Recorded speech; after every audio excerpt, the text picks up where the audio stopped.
Okay, so coming back to physics and human design, our atomic universe, everything that we see with our, our five senses, is only about 10% of the entire mass of the universe. So basically our physical material world, the things that we see, the things that are right in front of us, are only 10% of what is actually there. We're not seeing all of everything that is going on, which also kind of ties into manifestation, because you're not seeing everything that is happening behind the scenes. When people say there's always movement and everything you desire is already here, that is true, because we're only seeing about 10% of what's actually in fact mattered.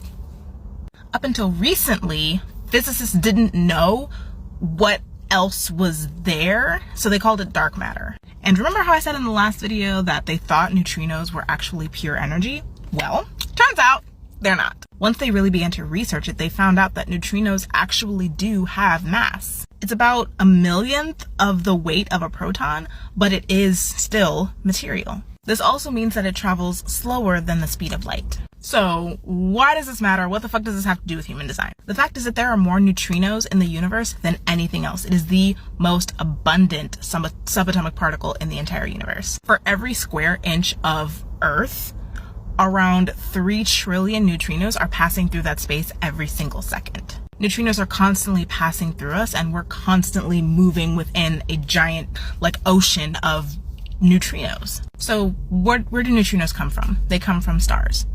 They are the byproduct of stars, and they constantly rain down from the planets, from the stars onto us.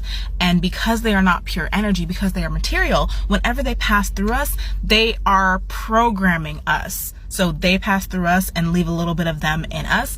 And when they pass through us, we also leave a little bit of us within them. So we're constantly communicating with each other through these neutrinos, which can also tie into astrology and manifestation. When you get things like, the law of thought transmission, the law of cause and effect, we are constantly programming and being programmed by these neutrinos as they pass through us, on their way to wherever it is that they're going.